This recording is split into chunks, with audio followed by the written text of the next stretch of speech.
मैं विजय प्रताप राव अपने YouTube channel free education centre में आपका स्वागत करता हूं। मैं आज भारतीय राज्य व्यवस्था एवं संविधान का कुछ क्वेश्चन सॉल्व कराऊंगा जो संविधान के निर्माण, संविधान सभा तथा प्रस्तावना से संबंधित है और इसके लिए मैं पहले ही वीडियो बना चुका हूं।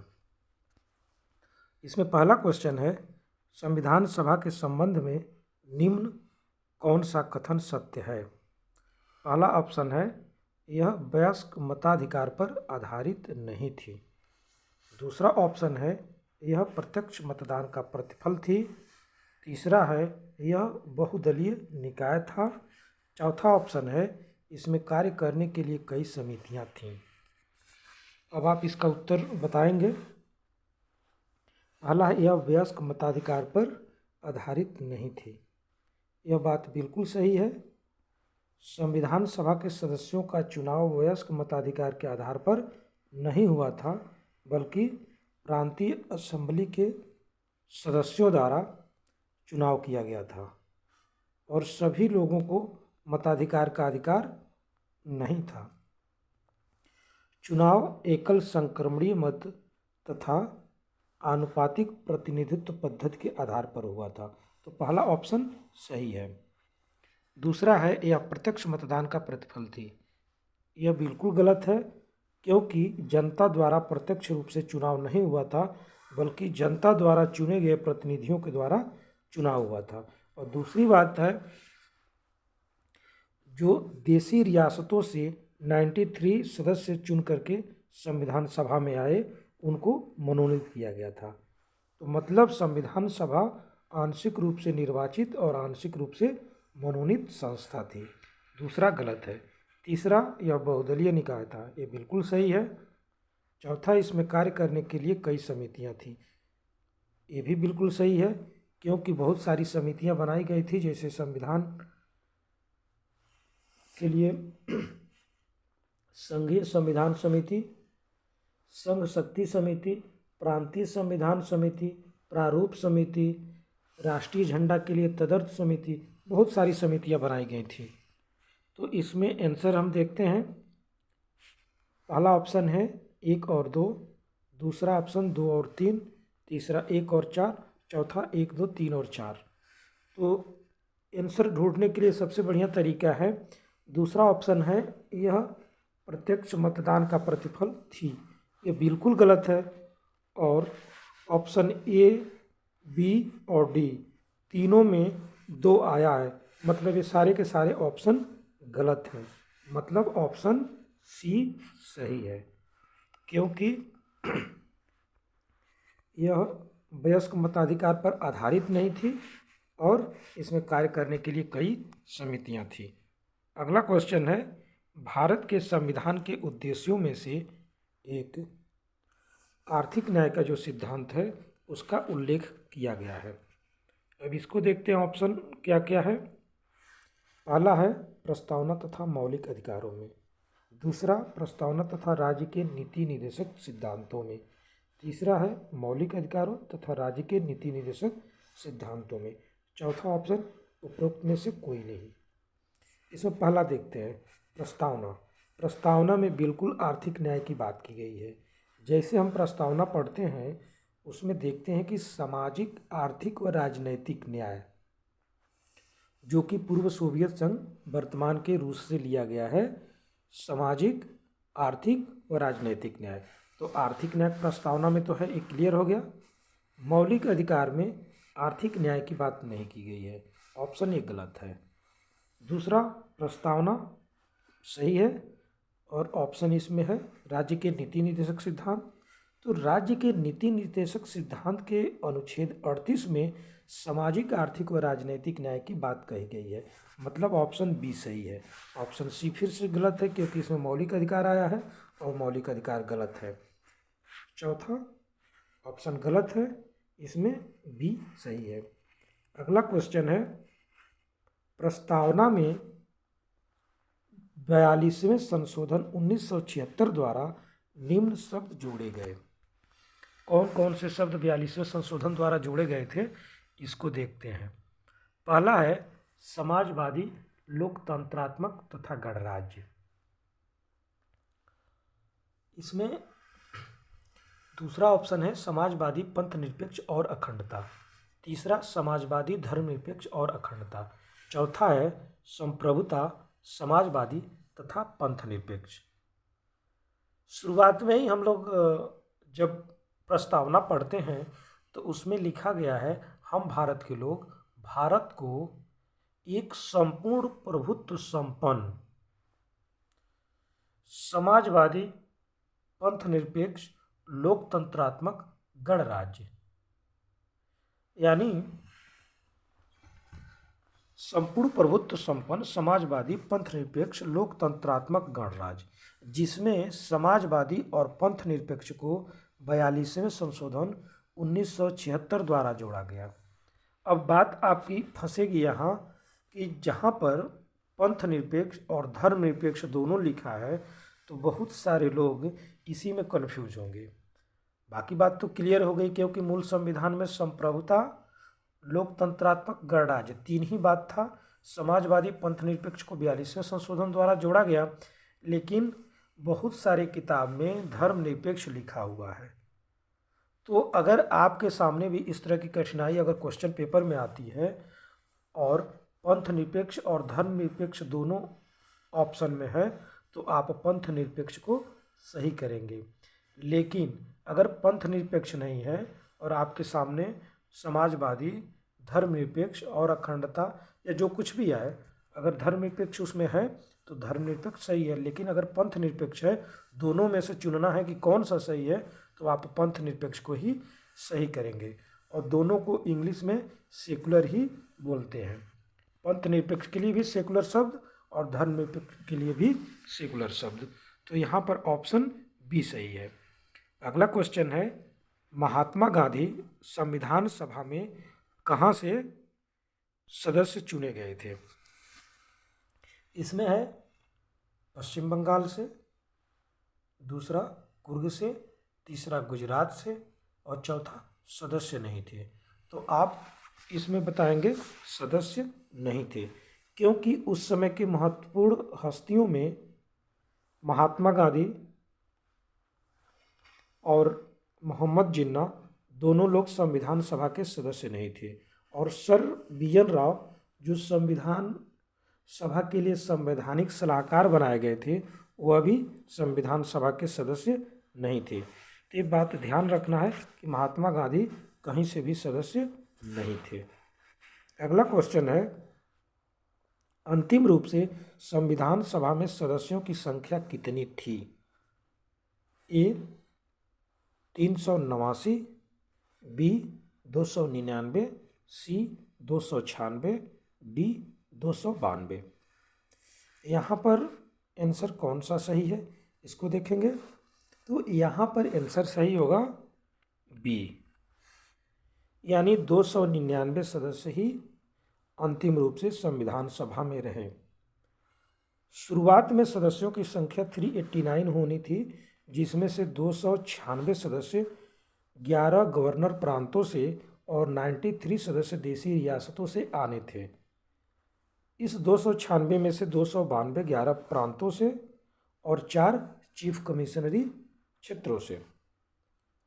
लेकिन जब भारत और पाकिस्तान का बंटवारा हो गया तो 90 सदस्य पाकिस्तान के हिस्से में चले गए, तो भारत के हिस्से में 299 सदस्य ही रह गए, यानी अंतिम रूप से संविधान सभा में सदस्यों की संख्या 299 रह गई। यहाँ पर ऑप्शन बी सही है। अगला क्वेश्चन है, संविधान सभा के गठन का आधार क्या था? यह क्वेश्चन बार बार पूछता है। इसमें ऑप्शन है भारतीय स्वतंत्रता अधिनियम 1947, कैबिनेट मिशन योजना, क्रिप्स प्रस्ताव और वेवेल योजना। इसमें से कौन संविधान सभा के गठन का आधार बना? तो यहाँ पर सही ऑप्शन होगा बी, कैबिनेट मिशन योजना, जो मार्च 1946 में आया था और मई 1946 में अपना प्रस्ताव पेश किया, अपने प्रस्ताव को प्रकाशित किया, उसी के आधार पर भारत में संविधान सभा का गठन हुआ। अगला क्वेश्चन है, संविधान सभा के लिए प्रत्येक ब्रिटिश प्रांत को कितने समुदायों में बांटा गया था? यानी संविधान सभा के लिए जब चुनाव होना था तो ब्रिटिश प्रांत को कितने समुदायों में बांट दिया गया था? इसमें ऑप्शन है हिंदू, मुस्लिम, सिख एवं ईसाई। बी है हिंदू, मुस्लिम एवं सिख में।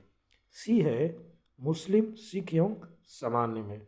और डी है हिंदू, मुस्लिम, सिख, बौद्ध एवं जैन में। तो यहाँ पर ऑप्शन सही होगा सी। यानी 3 समुदाय बनाए गए थे, मुस्लिम, सिख एवं सामान्य। सामान्य में सारे आ गए मुस्लिम और सिख को छोड़कर। यानी सामान्य में हिंदू, बौद्ध, जैन, ईसाई, पारसी सारे के सारे आ गए। केवल सिख और मुस्लिम अलग रहे, बाकी सारे के सारे सामान्य में आ गए। तो यहाँ पर ऑप्शन सी सही है। अगला क्वेश्चन है, भारत और पाकिस्तान को किस योजना के अंतर्गत विभाजित किया गया? ऑप्शन है माउंटबेटन योजना, वेवेल योजना, मंत्रिमंडल आयोग, स्वतंत्रता अधिनियम 1947। किसके तहत भारत और पाकिस्तान का बंटवारा हुआ था? यहाँ पर आंसर होगा आंसर ए, माउंटबेटन योजना। माउंटबेटन योजना 3 जून को प्रकाशित हुआ था और इसी के तहत भारत और पाकिस्तान का बंटवारा होता है। इस योजना को बाल्कन प्लान, मनबाटन योजना या 3 जून योजना कहते हैं। यानी माउंटबेटन योजना के तहत ही भारत और पाकिस्तान का बंटवारा हो जाता है और अंतिम रूप से सदस्यों की संख्या 1946 में 299 रह जाती है। अगला क्वेश्चन है, भारत एक गणतंत्र है, इसका अर्थ है? ए, भारत में संसदीय शासन नहीं है। बी, भारत में वंशानुगत शासन नहीं है। सी, भारत राज्यों का संघ है। डी, संविधान सर्वोच्च है। यानी भारत एक गणतांत्रिक देश है, इसका अर्थ क्या है? क्यों इसको गणतांत्रिक देश कहते हैं? तो पहला है, भारत में संसदीय शासन नहीं है। ये बिल्कुल गलत है, भारत में संसदीय शासन व्यवस्था है। दूसरा है, भारत में वंशानुगत शासन नहीं है। ये बात बिल्कुल सही है।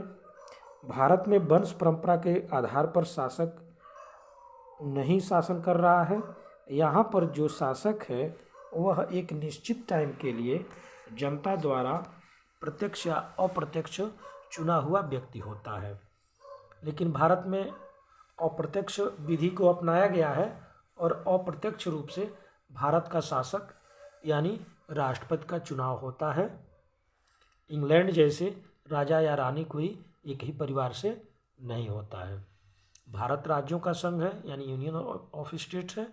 संविधान भी सर्वोच्च है, लेकिन यहाँ पर इसका कोई मतलब नहीं निकलता है।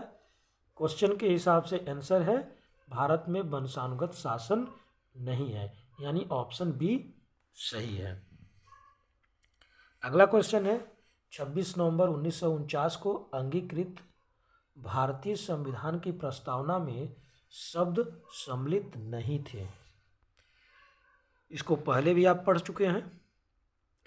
यहाँ पर देखेंगे, पहला है समाजवादी, दूसरा पंथ निरपेक्ष और तीसरा और अखंडता, चौथा है गणराज्य।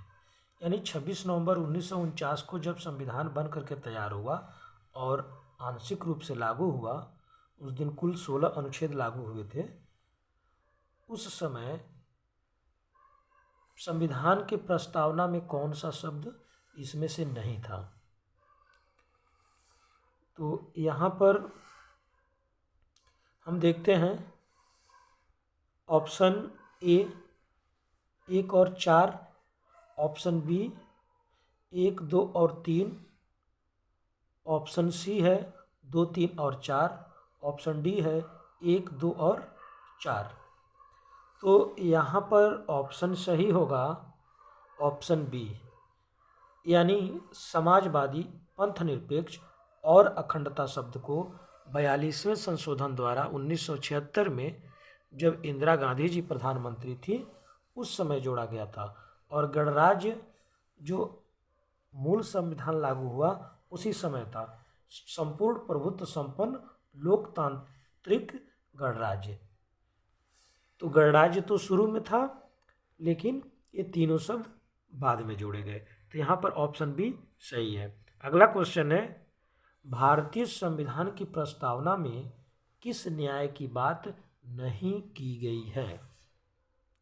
अगर इसके पहले वाला क्वेश्चन आप ध्यान से सुने होंगे तो इसका आंसर खुद निकाल लेंगे। यानी किस न्याय की बात नहीं की गई है? यहाँ पर है सामाजिक न्याय, आर्थिक न्याय, धार्मिक न्याय, राजनीतिक न्याय। तो हमने पहले ही बताया था कि संविधान की प्रस्तावना में सामाजिक, आर्थिक व राजनैतिक न्याय जो कि रूस से लिया गया था, और नीति निर्देशक तत्व के अनुच्छेद 38 में भी सामाजिक, आर्थिक व राजनीतिक न्याय की बात की गई है।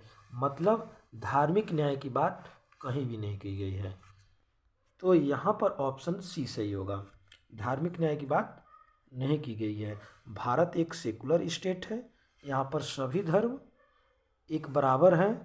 राज्य के नज़र में कोई भी धर्म उसके लिए पक्षपात का धर्म नहीं है, और राज्य का कोई अपना धर्म नहीं है, सभी धर्म को समान नज़र से देखता है, क्योंकि भारत एक पंथ निरपेक्ष राज्य है। और पंथ निरपेक्ष शब्द 42वें संशोधन 1976 द्वारा जोड़ा गया है। अगला क्वेश्चन है, संविधान सभा की अंतिम बैठक कब हुई थी? ऑप्शन 26 नवंबर 1949 को, ऑप्शन बी 24 जनवरी 1950 को, तीसरा है 26 जनवरी 1950 को, चौथा ऑप्शन 25 जनवरी 1950 को।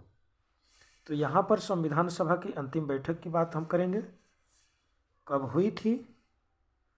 तो ऑप्शन ए है 26 नवंबर 1949। 26 नवंबर 1949 को संविधान बन करके पूर्ण रूप से तैयार हो गया, लेकिन उस दिन पूर्ण रूप से लागू नहीं हुआ, आंशिक रूप से लागू हुआ। और अगला तारीख डाल दिया गया 26 जनवरी 1950 कि उस दिन संविधान पूर्ण रूप से लागू होगा, और यह बात अनुच्छेद 394 में कह दी गई कि संविधान का प्रारंभ 26 जनवरी 1950 को होगा। और आखिरी बैठक होती है जो 12वां सेशन होता है 24 जनवरी 1950, और 24 जनवरी 1950 को ही डॉक्टर राजेंद्र प्रसाद जी को भारत के प्रथम राष्ट्रपति के रूप में चुन लिया जाता है, और उसी दिन राष्ट्रगान और राष्ट्रगीत को अपनाया जाता है। तो यहाँ पर ऑप्शन बी सही होगा, यानी 24 जनवरी 1950 को संविधान सभा की अंतिम बैठक हुई थी। इसी दिन संविधान पर हस्ताक्षर हुआ था, और 284 सदस्यों ने संविधान पर हस्ताक्षर किया था। अगला क्वेश्चन है, भारतीय संविधान को 26 नवंबर 1949 को किसके द्वारा अंगीकृत, अधिनियमित तथा आत्मार्पित किया गया?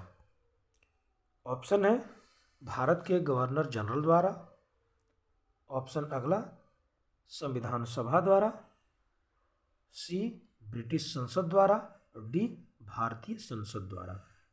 यानी 26 नवंबर 1949 को, जिसको संवत विक्रमी के हिसाब से 2006 कहते हैं, संवत 2006 विक्रमी को एतद द्वारा इस संविधान को अंगीकृत, अधिनियमित तथा आत्मार्पित कहते हैं।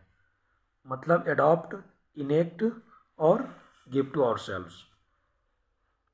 यहाँ पर ऑप्शन सही होगा बी, संविधान सभा द्वारा। यानी उसमें स्पष्ट रूप से कहा गया है कि आज दिनांक 26 नवंबर 1949 को इस संविधान सभा द्वारा, तो यहाँ पर क्लियर हो जाता है कि संविधान सभा सही है, संविधान सभा द्वारा ही संविधान को अंगीकृत, अधिनियमित और आत्मार्पित किया गया था। और इसी दिन संविधान को आंशिक रूप से लागू कर लिया गया था, और 26 नवंबर के दिन को संविधान दिवस के रूप में मनाते हैं। अगला क्वेश्चन है, भारत के संविधान में कौन सा संशोधन भारत के संसद द्वारा नहीं किया गया? अब इसको आप लोग बताएंगे, अब दिमाग खुल जाएगा सबका। यहाँ भारत के संविधान में कौन सा संशोधन भारत की संसद द्वारा नहीं किया गया? और भारत के संविधान में जो भी संशोधन होता है संसद के द्वारा ही होता है। संसद में 2 सदन हैं, राज्यसभा और लोकसभा, और इनके द्वारा ही संशोधन होता है।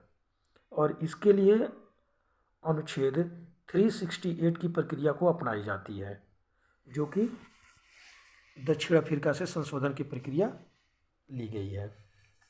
तो यहाँ पर ऑप्शन है 42वां संशोधन 1976, दूसरा ऑप्शन 44वां संशोधन 1978, सी है 52वां संविधान संशोधन 1985, और डी है पहला संविधान संशोधन 1951। तो यहाँ पर ऑप्शन सही होगा जो आप लोग बताएंगे। चलिए मैं बता देता हूँ। पहला संविधान संशोधन 1951 में हुआ था, और इसी के तहत संविधान के साथ 9वीं अनुसूची जोड़ी गई थी जो भूमि सुधार से रिलेटेड है। और यह संशोधन भारत के संसद द्वारा नहीं बल्कि भारत के संविधान सभा द्वारा हुआ था, क्योंकि भारत के संसद का निर्माण 1952 में हुआ था और उसके पहले ही यह संशोधन 1951 में हो गया। और 1951 में अभी भारत में संसद नाम की कोई चीज़ नहीं थी, और जब तक संसद का गठन न हो जाए तब तक के लिए संविधान सभा को ही संसद के रूप में कार्य करने के लिए जिम्मेदारी दे दी गई थी। तो अभी संविधान सभा ही संसद के रूप में कार्य कर रही थी और पहला संविधान संशोधन किया गया। दूसरी बात, आपसे क्वेश्चन यह भी पूछ सकता है कि भारत का पहला संविधान संशोधन कितने सभा द्वारा किया गया, 1 सभा द्वारा या 2 सभा द्वारा? तो यहाँ पर यह संसद एक सदनीय थी, यानी संविधान सभा अकेले थी और एक सदनीय थी। बाद में 1952 में जब प्रॉपर संसद का गठन हुआ तो संसद द्विसदनीय हो गई, एक को राज्यसभा कहते हैं, दूसरे को लोकसभा। और 1951 तक एक सदनीय व्यवस्था थी, यानी सिर्फ संविधान सभा थी। तो एक सदन द्वारा संशोधन किया गया था 1951 में। तो यहाँ पर ऑप्शन डी सही होगा। अगला क्वेश्चन है, भारत की संविधान सभा संसद के रूप में बैठक करती थी, उस बैठक की अध्यक्षता कौन करता था? यहाँ भी ध्यान देने की बात है। भारत की संविधान सभा संसद के रूप में कार्य करती थी, यानी जो संविधान सभा का गठन 1946 में कर दिया गया, उस संविधान सभा का काम संसद के रूप में भी सौंप दिया गया। जो अभी अभी आपने देखा है कि जो पहला संशोधन हुआ संविधान सभा के द्वारा ही हुआ था। तो संविधान सभा 2 तरह का काम करती थी, पहला तो संविधान बनाने का काम और दूसरा देश के लिए कानून बनाने का काम। तो यहाँ पूछ रहा है कि जब संसद के रूप में काम करती थी, मतलब संविधान बनाने के अलावा देश के लिए कानून बनाने का काम करती थी, उस समय उस बैठक की अध्यक्षता कौन करता था? ऑप्शन ए है डॉक्टर सच्चिदानंद सिन्हा, बी है डॉक्टर राजेंद्र प्रसाद, सी डॉक्टर भीमराव अम्बेडकर, डी है जीवी मावलंकर। तो यहाँ पर ऑप्शन सही होगा डी, क्योंकि डॉक्टर सच्चिदानंद को अस्थायी रूप से अध्यक्ष चुना गया था 9 दिसंबर 1946 को। 11 दिसंबर 1946 को डॉक्टर राजेंद्र प्रसाद अस्थायी अध्यक्ष के रूप में चुन लिए गए संविधान सभा के लिए। और यह संविधान सभा जब संविधान बनाने का काम करती थी तब अध्यक्षता करते थे। और डॉक्टर भीमराव अंबेडकर को कोई अध्यक्ष नहीं बनाया गया, ये प्रारूप समिति के अध्यक्ष बने थे। और डी जीवी मावलंकर संविधान सभा के अध्यक्ष थे जब संविधान सभा संसद के रूप में काम करती थी, और यही आगे चल करके प्रथम लोकसभा के अध्यक्ष बने। जीवी मावलंकर ऐसे व्यक्ति हैं जो कि कार्यकाल के दौरान इनकी मृत्यु हुई थी। अगला क्वेश्चन है, उद्देश्य प्रस्ताव कब पास हुआ था? उद्देश्य प्रस्ताव कब पास हुआ था? पहला 13 दिसंबर 1946 को, दूसरा 22 जनवरी 1946 को, तीसरा 22 जनवरी 1947 को, और चौथा है 26 नवंबर 1950 को। तो यहाँ देखेंगे 13 दिसंबर 1946। 13 दिसंबर 1946 को उद्देश्य प्रस्ताव पंडित जवाहरलाल नेहरू द्वारा संविधान सभा में प्रस्तुत किया गया था और संविधान सभा द्वारा इस उद्देश्य प्रस्ताव को 22 जनवरी 1947 को पास किया गया। और यहाँ पूछ रहा है प्रस्ताव कब पास हुआ, तो मतलब 22 जनवरी 1947 को पास हुआ। तो इससे क्लियर होता है कि ऑप्शन ए, बी, डी गलत है और ऑप्शन सी सही है। यही उद्देश्य प्रस्ताव आगे चल करके संविधान का उद्देश्य प्रस्ताव के रूप में जो 13 दिसंबर 1946 को प्रस्तुत किया गया था, यही उद्देश्य प्रस्ताव आगे चल करके संविधान तैयार होने के बाद उद्देशिका के रूप में जाना गया, जिसको हम प्रस्तावना कहते हैं और इंग्लिश में प्रियम्बल कहते हैं। यानी उद्देश्य प्रस्ताव ही उद्देशिका बन गया। और यह बहुत ही महत्वपूर्ण क्वेश्चन है। इसको बार बार पूछता है कि उद्देश्य प्रस्ताव किसने प्रस्तुत किया, कब पास हुआ या कब प्रस्तुत हुआ, इसको बार बार पूछता रहता है। इसके अलावा भी अगर कोई क्वेश्चन सॉल्व करने में आपको कहीं डाउट लग रहा हो तो आप कमेंट्स करके और भी क्लियर जानकारी ले सकते हैं। धन्यवाद।